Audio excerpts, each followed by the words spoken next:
Oui, mais en fait, moi je suis pas vraiment d'accord avec ce qui a été dit par monsieur Martin Gagné parce que donc au millénaire, on a regardé ça et il faut comprendre la mutation quand même du monde dans le cadre du réveil des grands empires et dans finalement le retour aussi de la force. Et il faut voir le discours de Munich de J.D. Vance et aussi cette intervention de Donald Trump comme étant quelque part la volonté aussi que l'Europe se réveille pour qu'elle puisse devenir plus forte parce que Donald Trump sait bien que face à la Chine et face aux autres grands empires, l'Europe et les États-Unis restent quand même avec des intérêts et une histoire tellement commune que c'est aussi dans l'intérêt des États-Unis que l'Europe soit forte. Et donc, par exemple, l'augmentation des dépenses de défense aussi s'inscrit dans ce même cadre. Donc, moi, je pense au contraire qu'il est sincère quand il dit qu'il faut arrêter l'immigration en Europe. Il y a effectivement des choses dont il faut qu'on s'inspire. Par exemple, son accord avec le Salvador qui permet, donc en fait c'est un pays tiers dans lequel il peut du coup expulser les étrangers délinquants, criminels dont il ne veut pas et que les pays dont ils sont ressortissants ne veulent pas non plus. C'est-à-dire que c'est un pays tiers avec il y a un accord, on peut évacuer tout le monde. Par exemple, nous, on pourrait, si on signe un tel accord, envoyer les criminels algériens qui sont dans nos centres de rétention administrative ou dans nos prisons, dans ce type de pays. Et ça, c'est une politique qui est nécessaire, que Donald Trump a fait et dont laquelle nous pourrions nous inspirer. Voilà. Et il faut effectivement que l'Europe retrouve cette force et cette volonté un peu d'exercer aussi sa puissance. Bien que quand un rapport de force est engagé avec Donald Trump, on n'est jamais très serein parce qu'on se dit aussi qu'on n'est pas forcément premièrement les plus forts et puis qu'il est seul face à une entité globale certes, mais qui à l'intérieur a un certain nombre de pays qui ne seront pas forcément d'accord sur tout et qui n'ont pas évidemment les mêmes intérêts.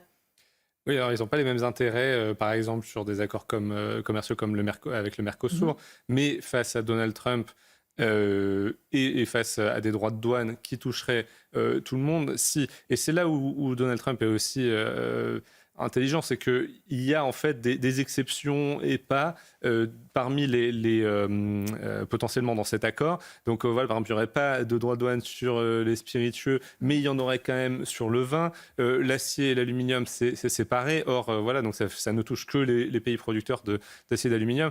Bon, ce qu'il faut dire quand même, c'est qu'au fond, pourquoi est-ce qu'il y a cette guerre commerciale ? C'est parce que l'Union européenne a un bénéfice commercial dans la balance commerciale avec les États-Unis, au moins sur les biens industriels, et c'est ça qui dérange Donald Trump dans la vue de réindustrialiser son pays. Or, qui est-ce qui a ce bénéfice et ces biens industriels ? C'est plutôt l'Allemagne, l'Italie et la France. Elle n'exporte plutôt que ses produits agricoles aux États-Unis. Donc c'est effectivement là, Élodie, vous avez raison, qu'il va y avoir finalement un éclatement des intérêts entre les différents pays européens. Et c'est là où il va falloir voir si la France réussit à se défendre correctement et à être correctement représentée par Ursula von der Leyen. Qui est aussi évidemment inquiétant dans tous les chiffres donnés par JD et les nombreux exemples, c'est qu'on se dit, alors on avait l'impression que certains quartiers de villes bien connus, on les avait perdus, mais là on se dit, si sur certains quartiers qui étaient assez précis, on n'a pas réussi à mener ce combat, comment on peut le faire dans 79% des communes françaises ? Là on se dit, le combat il va être dur, voire il est presque perdu d'avance.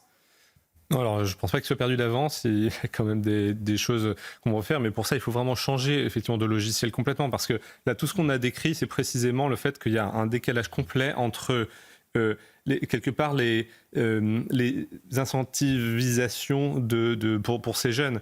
Quand on peut gagner de l'argent rapidement, plus que son prof, très rapidement, et que en fait derrière la réponse pénale ne suit pas, c'est-à-dire que on a du sursis ou en fait ou rien du tout, forcément c'est plus attractif que d'aller à l'école, aussi que sa famille elle n'est pas touchée parce qu'elle n'est pas expulsée de son logement, continue de toucher les allocations familiales, etc.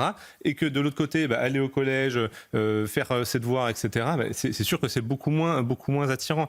Donc en fait c'est vraiment une approche globale qu'il faut. Il faut aussi mentionner le rôle de la drogue là-dedans, parce que quand un jeune, on le sait aujourd'hui, un adolescent, quand il fume du cannabis par exemple, ça lui crame le cerveau. Bien sûr. Tout ce qui est justement le fait d'être dans l'immédiateté de la récompense, ça c'est aussi un résultat de la drogue. Donc en fait c'est tout ça qu'il faut faire.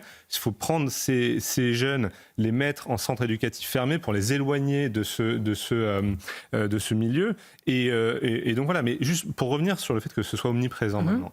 Moi, j'en veux énormément à la gauche parce que c'est en fait le résultat direct de la loi Solidarité et Renouvellement Urbain de 2001 de Jospin, qui en fait a instauré 20% de logements sociaux dans toutes les villes de France. C'est-à-dire que là où, quelque part, les ghettos et les problèmes de narcotrafic étaient avant concentrés à Paris, Lyon et Marseille, comme vous l'avez bien dit, aujourd'hui, c'est partout. Pourquoi ? Parce que ces mêmes populations qui sont qui en fait, comme elles ne déclarent pas un sou parce que l'argent vient de la drogue, forcément évidemment. Elles sont éligibles au logement social, donc elles vont se retrouver là, et c'est comme ça que ça se retrouve maintenant dans toutes les villes.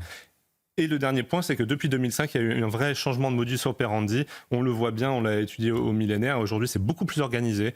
Et là, on voit bien sur les guet-apens, c'est organisé. Ils sont beaucoup plus armés. Et donc, tout ça. Et en fait, ce que ça donne comme image avec ces enfants de 13 ans, c'est quelque part l'image de l'enfant soldat. On en est là aujourd'hui. Et c'est ça où il va falloir vraiment changer complètement de paradigme et de régime à tous les niveaux. C'est vrai que là, on a l'impression qu'une fois de plus, la loi, elle est plus du côté de ces trafiquants que des voisins qui se plaignent et des familles qui vivent honnêtement. C'est eux qu'on est en train de protéger, finalement, ces trafiquants. C'est exactement ça. En fait, les verrous juridiques en France restent extrêmement forts. Ça fait partie peut-être de la dernière chose qu'il faut vraiment lever pour réussir à changer l'état de fait qui est aujourd'hui et la direction dans laquelle on est, parce que on se transforme en narco-État, c'est aussi parce que justement la réponse judiciaire n'est pas là. Donc typiquement, quand il y a une condamnation pour narcotrafic, ça devrait être automatique, en fait, qu'on perde le droit, qu'on perde des droits, tout simplement, qu'on perde les droits à certaines allocations, etc., et aussi à son logement social. Certaines forces de l'ordre parfois nous disent en plateau, que ce soit pour les rodéos urbains ou pour les refus d'obtempérer, il faudrait que dans les sanctions, on puisse intégrer l'idée du risque qu'on a fait prendre. C'est-à-dire qu'un refus d'obtempérer, un rodéo urbain, et on l'a vu sur ces images, et heureusement pour cette famille, elle n'a pas été blessée trop grièvement, mais comme pour l'homicide routier, finalement, ce qu'on a fait, de se dire, quand vous faites un refus d'obtempérer ou un rodéo urbain, il faut que dans la loi, on intègre l'idée que vous auriez pu tuer quelqu'un et que ça aggrave les sanctions. Alors c'est compliqué légalement, mais c'est un risque qui existe vraiment et qui aujourd'hui ne change rien en fait dans la sanction. Exactement. En fait, il faut que les téléspectateurs comprennent bien qu'aujourd'hui, la peine encourue dépend du résultat de l'action et non pas de l'action elle-même. C'est-à-dire qu'on fait un rodéo urbain, si on frôle un policier, comme ça a été par exemple le cas hier, on l'avait commenté, alors en fait, on risque du sursis ou des TIG, et donc la personne en question avait finalement préféré faire de la prison avec sursis que des TIG. Elle ne voulait pas travailler pour rien, pour reprendre ses mots. Exactement. Alors que si par exemple le policier avait été percuté, qu'il avait eu des jours de travail qu'il n'avait pas pu faire, ou voir s'il avait été blessé ou tué, là la peine encourue aurait été bien plus grande, 5 ans de prison, 20 ans, 25 ans de prison. Donc, alors que l'action elle-même est identique dans tous les cas. Il y a un rodéo urbain où la personne a visé un policier. Donc c'est ça effectivement qu'il faut changer pour qu'on reconnaisse que quand quelqu'un fait un rodéo urbain, c'est gravissime, il utilise une arme par destination, et donc il faut que ce soit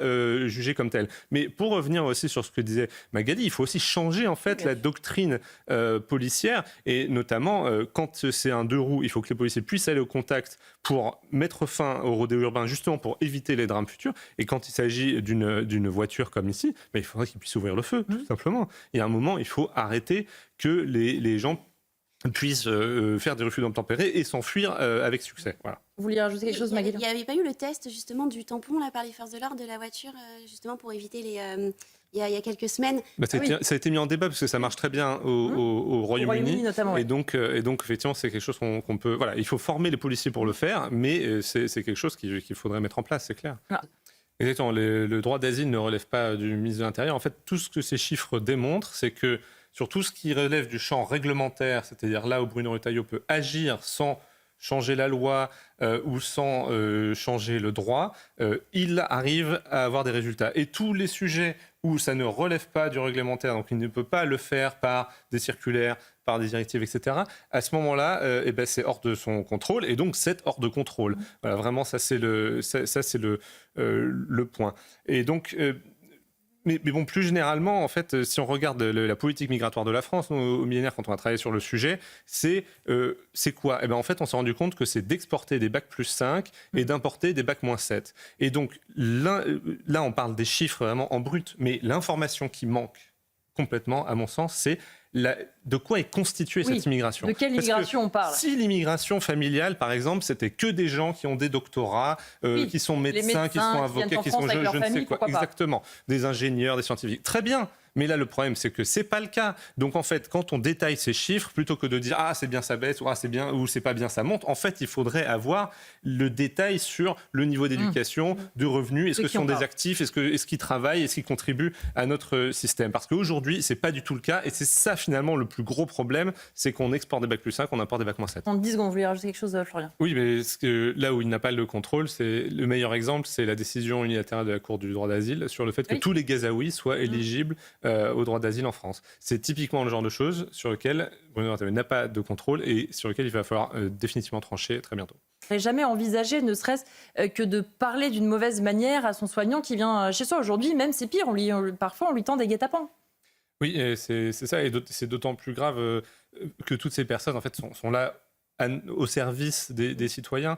Et en fait, aujourd'hui, quand on regarde les soignants, il n'y a plus que ceux soit qui payent pour les soins, soit qui en sont dépourvus. Donc, dans toutes les zones rurales françaises, tous les déserts médicaux, là, bizarrement, les gens, je ne pense pas qu'ils agressent les médecins, bien au contraire. Donc, en fait, je pense que là, aujourd'hui, avec cet état de fait, parce que c'est même plus... c'est un fait de société, c'est un état de fait, on paye aussi la gratuité des soins avec la CMU. Parce que quand un service n'a pas de valeur, parce que quand on ne paye pas pour, forcément, on se met à penser que c'est indu, que c'est quelque chose, j'y ai droit, donc maintenant, je veux mon arrêt de travail, je veux mon médicament, je veux machin, truc, machin. Mais non, c'est pas comme ça que ça marche, en fait. Et si, je pense que ça pose vraiment la question de revenir sur cette gratuité des soins pour beaucoup pour certaines populations, et notamment avec la CMU et notamment avec l'AME. Donc, c'est là où le fait que au moins symboliquement, on se remette à payer pour ce service incroyable qui est rendu par nos soignants, ce serait important, un point important pour redonner de la valeur dans la tête des gens et dans la société à leur travail et à leur mission qui est formidable. Et c'est catastrophique d'en être là aujourd'hui. Certes, la France demande des explications, mais on ne voit pas bien à quel moment la compagnie aérienne pourrait assumer un fait antisémite. C'est quand même assez compliqué.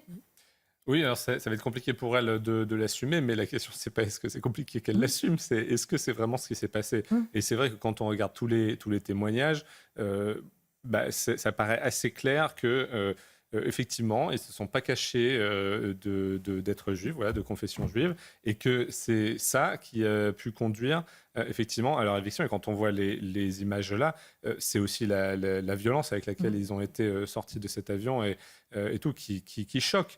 Et moi, je veux dire, il y a quand même il y a plusieurs choses qui interrogent, quoi. Le fait que le pilote de l'avion, ce soit celui qui est entraîné ou appris à piloter, aux pilotes qui ont ensuite qui sont rentrés dans les tours le 11 septembre. Le fait que le ministre des Transports espagnol ait ensuite commenté sur le fait que oui, il s'agissait de morveux israéliens alors que ce sont des Français juifs. Je vous interromps 2 secondes, mais on va regarder précisément le tweet auquel vous faites référence, le tweet, la réaction du ministre des Transports espagnol qu'on va voir d'ici très peu de temps s'afficher. Bon, voilà, il arrive, je vous laisse continuer, mais comme ça au moins vous avez devant vous les propos précis. C'est ça, et en fait c'est là où ça dénote, à mon sens, assez clairement l'aspect antisémite de l'affaire.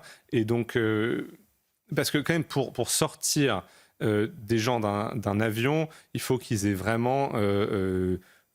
empêcher des mesures de sécurité de s'appliquer. Ici, on parle peut-être qu'ils aient lancé un champ. Bon, franchement, c'est dingue d'en être arrivé là, et que derrière le ministre des Transports se permette de dire ça. Moi, je suis très étonné. J'espère vraiment que le ministre français des Affaires étrangères va pousser à fond, parce que ça, on a attendu quand même hier, samedi, alors que ça date de mercredi.